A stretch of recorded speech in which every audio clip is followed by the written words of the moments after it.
Congress party MLC Teenmar Mallanna Alia చింతపండు నవీన్ ను Congress party suspend చేసింది. గత కొన్ని రోజులుగా ఒకే సామాజిక వర్గాన్ని టార్గెట్ చేస్తూ గత కొన్ని రోజులుగా తీవ్రమైనటువంటి ఆ వ్యాఖ్యలు ఆ సామాజిక వర్గాన్ని చేస్తున్నారంటూ కూడా కాంగ్రెస్ పార్టీకి సంబంధించినటువంటి నాయకులే పలుమార్లు ఇక్కడ రాష్ట్ర అధినాయకత్వానికి కానీ లేకపోతే ఢిల్లీలో ఉన్నటువంటి ఆ కాంగ్రెస్ పార్టీ అధిష్టానానికి కూడా పలుమార్లు నాయకులు ఫిర్యాదు చేశారు. ప్రధానంగా ఇక రెడ్డి సామాజిక వర్గాన్ని టార్గెట్ చేస్తూ తీన్మార్ మల్లన్న మాట్లాడుతూ ఉన్నారు ప్రతి వేదికల మీద.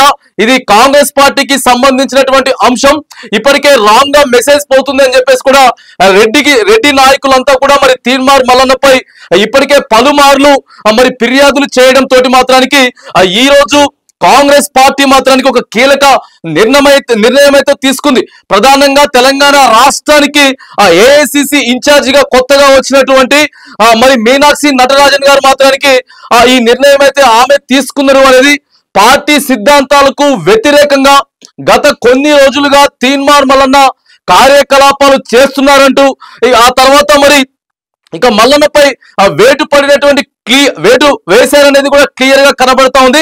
గత ఫిబ్రవరి నెలలోనే 5వ తారీఖున వివరణ ఇవ్వాలి, అటు కులగణనకు సంబంధించినటువంటి అంశం కానీ లేకపోతే ఇటు ఒకే సామాజిక వర్గాన్ని టార్గెట్ చేస్తూ మాట్లాడినటువంటి విషయాల మీద అయినా సరే ఆ వివరణ ఇవ్వాలని చెప్పి మల్లన్న ఎమ్మెల్సీ తీన్మార్ మల్లన్నకు ఫిబ్రవరి 5వ తారీఖునే కాంగ్రెస్ పార్టీ నోటీసులు జారీ చేసింది. ఫిబ్రవరి 5వ తారీఖున నోటీసులు ఇచ్చి ఫిబ్రవరి 12వ తారీఖు వరకు నోటీసులకి రెస్పాండ్ ఇవ్వాలని చెప్పి కూడా వివరణ ఇవ్వాలని చెప్పి తీన్మార్ మల్లన్నకి క్లియర్ గా లెటర్ పంపించినటువంటి ఆ సందర్భంలో తీన్మార్ మల్లన్న ఆ వివరణ ఎటువంటి వివరణ ఇవ్వకపోగా స్పందించకపోగా అసలు వాటిని తీసి పక్కకు పడేసినట్లు కూడా ఆ సోషల్ మీడియా వ్యాప్తంగా ఇక మాట్లాడడం కూడా జరిగింది. ఇవన్నీ కూడా ఆలోచించి వీటన్నిటిని కూడా పరిగణలోకి తీసుకున్నటువంటి కాంగ్రెస్ పార్టీ మాత్రానికి ఇక క్రమశిక్షణ చర్యలు తీసుకోవడానికి సిద్ధమైంది. ఆ క్రమశిక్షణ చర్యలకు సంబంధించినటువంటి చైర్మన్ చెన్నారెడ్డి నేతృత్వంలో మాత్రానికి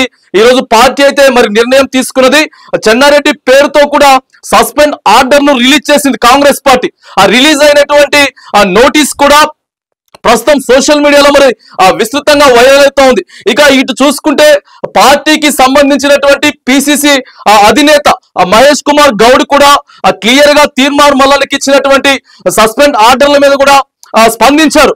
మేము చెప్తా ఉన్నాం, మా అధినేత రాహుల్ గాంధీ గారు ఆయన తీసుకున్నటువంటి నిర్ణయం మేరకే ఇక్కడ తీన్మార్ మల్లన్నను సస్పెండ్ చేయడం జరిగింది. ప్రధానమైనటువంటి 2 అంశాలు, ఒక సామాజిక వర్గాన్ని టార్గెట్ చేస్తూ మాట్లాడడం కానీ లేకపోతే కులగణనకు సంబంధించినటువంటి అంశంలో పలుమార్లు కులగణన తప్పుగా జరిగిందని చెప్పి సొంత పార్టీ ఎమ్మెల్సీఏ నిందిస్తున్నటువంటి నేపథ్యంలో అక్కడ ప్రతిపక్షంలో ఉన్నటువంటి బీఆర్ఎస్ కానీ బీజేపీ కానీ వాళ్ళ సొంత పార్టీ ఎమ్మెల్సీ తీన్మార్ మల్లన్ననే డైరెక్ట్ గా కులగణ పేపర్లను ఆ సర్వే పేపర్లను తగలబెట్టిండ్రు అనేటటువంటి విషయాన్ని మాత్రానికి ప్రధానంగా ప్రజల్లోకి తీసుకెళ్లారు. ఇది కాంగ్రెస్ పార్టీకి పెద్ద ఎత్తున మైనస్ అవుతుంది. కాబట్టి ఈ 2 అంశాలకు సంబంధించి క్లియర్ గా రాహుల్ గాంధీ గారే సస్పెండ్ చేయండి. ఎందుకంటే కాంగ్రెస్ పార్టీ చాలా క్రమశిక్షణ కలిగినటువంటి పార్టీ.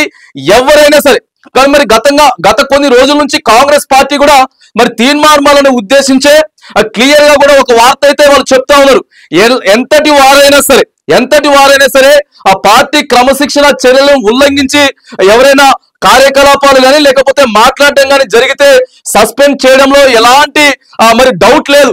క్లియర్ గా ఎంతటి వారినైనా సరే ఉపేక్షిస్తాం, ఖచ్చితంగా సస్పెండ్ చేస్తామని చెప్పి తీన్మార్ మల్లన్నకి సంబంధించి మాట్లాడినట్టు కూడా గత కొన్ని రోజులుగా అది కూడా చర్చ జరిగింది. ఏది ఏమైనప్పటికీ కొత్తగా ఇన్ఛార్జ్ వచ్చిన తర్వాత ఒకేసారి వీళ్ళంతా కూడా మాట్లాడుకొని ఖచ్చితంగా చర్యలు తీసుకోవాలి. చర్యలు తీసుకోకపోతే మాత్రానికి ఇంకా పార్టీకి పెద్ద ఎత్తున నష్టం వచ్చేటటువంటి అవకాశం ఉంది. ఇటు రేవంత్ రెడ్డి ఆ తర్వాత పిసిసి చీఫ్ మహేష్ కుమార్ గౌడ్, ఆ తర్వాత కొత్తగా వచ్చినటువంటి ఏఐసిసి ఇన్ఛార్జ్ మీనాక్షి నటరాజన్, ఆ తర్వాత అగ్రనాయకత్వంలో ఉన్నటువంటి రాహుల్ గాంధీ గారు కానీ ఆ తర్వాత మల్లికార్జున ఖర్గే గాని వీళ్ళంతా కూడా క్షుణ్ణంగా పరిశీలించి ఆలోచన చేసి మాత్రానికి ఈ రోజు తీన్మార్ మల్లన్నను సస్పెండ్ చేసినట్లు మాత్రానికి క్లియర్ గా కనబడతా ఉంది. ఇక ఈ సస్పెండ్ చేసినటువంటి నేపథ్యంలో దీనికి సంబంధించి తీన్మార్ మల్లన్న ఎట్లా రెస్పాండ్ కాబోతా ఉన్నాడు, ఏం మాట్లాడబోతా అనేది కూడా కొంత ప్రధానంగా తెలంగాణ రాష్ట్ర రాజకీయాల్లో ఆ చర్చ విస్తృతంగా జరుగుతా ఉంది.